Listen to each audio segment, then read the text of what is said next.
చిరకాలము నాతో ఉంటానని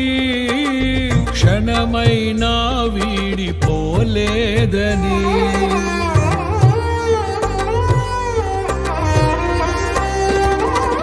నీలో నన్ను చేర్చుకున్నావని తండ్రితో ఏకమై ఉన్నామని